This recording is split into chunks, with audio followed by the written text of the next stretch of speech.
Le calcul de réserve dans le domaine n'est pas fait. On parle toujours ici d'un potentiel. On parle de ressources en place. Donc, c'est du pétrole qui est en place. On sait la quantité, on a une bonne idée de la quantité de pétrole qui est en place. On a une bonne idée de la quantité qu'on pense être capable d'aller chercher. Il faut maintenant faire la démonstration qu'on peut effectivement aller chercher ça.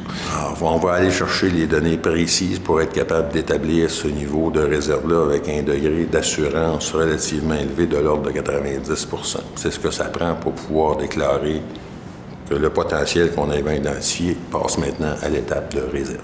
Les réserves, ça a une connotation légale. C'est encadré, c'est régi. L'autorité des marchés financiers va prêter beaucoup attention à comment est-ce qu'on évalue des réserves. Alors, et on va parler à ce moment-là de réserves prouvées. Calcul de réserve, oui, c'est bankable. Donc, c'est vraiment, là, calcul de réserve, c'est que tu donnes ça, ça va pouvoir être inscrit dans tes livres comptables. Si on regarde un petit peu, ça fait longtemps qu'il y a des découvertes de pétrole depuis 1860 en Gaspésie. Ce qu'ils n'ont jamais réussi, c'est à prendre un puits avec un volume de production commercialement rentable.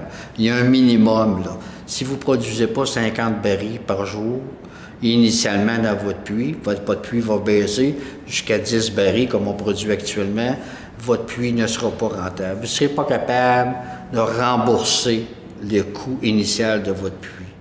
Bon, c'est des critères qui sont sensiblement similaires à ceux de n'importe quel autre projet. Alors, il s'agit d'estimer les revenus qu'on escompte dans un projet et de comparer ça aux dépenses qu'on va encourir. Alors, les dépenses, c'est les forages, les équipements qu'on devrait installer, la main-d'œuvre qu'on embauche, les sous-contractants qu'il faudra engager. Et on va comparer ça aux revenus. Et on va décider si le rendement est suffisant ou pas, on va investir ou on n'investira pas. Fondamentalement, c'est ça. Alors, les grandes variables là-dedans, évidemment, on parle de pétrole, alors le prix du pétrole est une variable importante. C'est sûr qu'à 100 $ du baril, on est moins inquiet quant à la rentabilité d'un projet. S'il était à 50, bien là, ça remet en question bien des choses. Alors, le ministère, eux autres, qu'est-ce qu'ils veulent savoir? C'est est-ce qu'ils vont émettre un permis, un bail de production pour 20 ans, mais est-ce que c'est réel? Est-ce que c'est vraiment tangible? Est-ce que l'entreprise peut vraiment produire sur ce réservoir-là? Quand on a foré nos puits, regardez Aldeman 2, regardez Tarpoint, OK? Si on avait été il y a 5 ans, 4 ans, 5 ans, si on aurait refermé ces puits-là immédiatement en disant ils ne produisent pas. Le volume de production était insuffisant. Un baril par jour, on ne met pas ça en production, un baril par jour. OK? Avec toutes les connaissances qu'on a, on a vraiment pris une bonne décision en disant on peut poursuivre la recherche pour le produire. Il faut aller chercher au moins des productions de 60-70 barils. Puis si on fait des forages horizontaux, au moins 150 barils par jour, par puits, pour réussir à être rentable de façon commerciale. Mais on sait déjà qu'il y a 8 millions de barils qu'on peut récupérer. 8 millions, là, ça représente 800 millions de dollars. Fait qu'on c'est normal qu'on mette un effort pour aller chercher. Puis je pense qu'on a trouvé dans toute l'exploration, il vous faut la clé. C'est quoi la clé qui vous permet de comprendre comment ça produit? On pense qu'on a trouvé la clé, on a la bonne clé.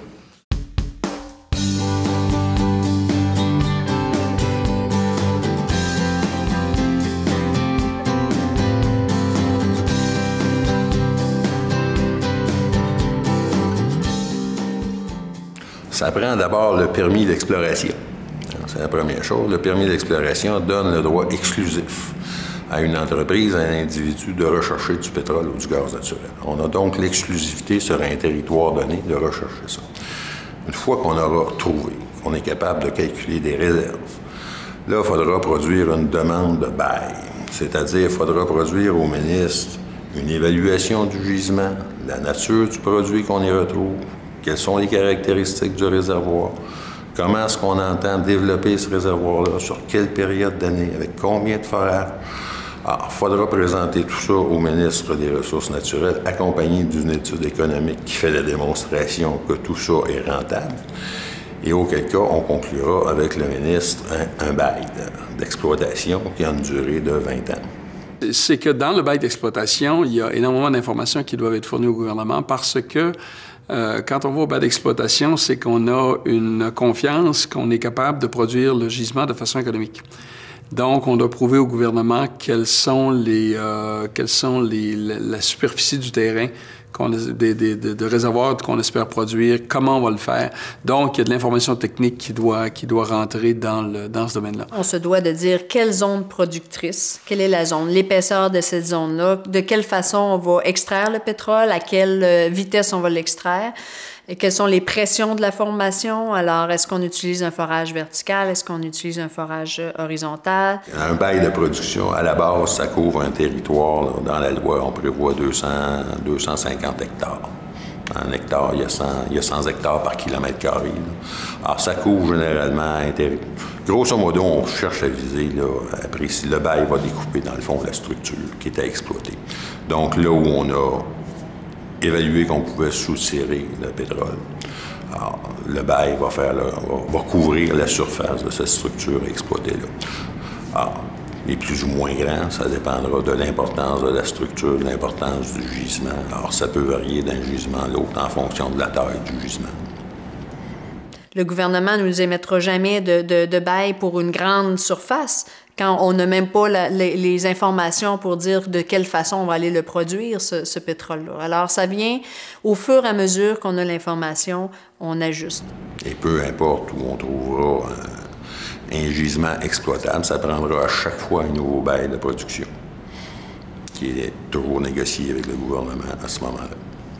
C'est sûr que notre demande de bail, lorsqu'on va forer ou si on retourne dans l'aldiment numéro 1, on vient refaire un puits horizontal et puis là, on remet celui-là en production. On va devoir l'ajouter à notre demande de bail de production. Alors, on va faire une modification au bail de production. On va ajouter des systèmes parce qu'éventuellement, ce qu'on désire, c'est probablement relier il va falloir relier tous ces puits-là ensemble pour arriver à produire efficacement.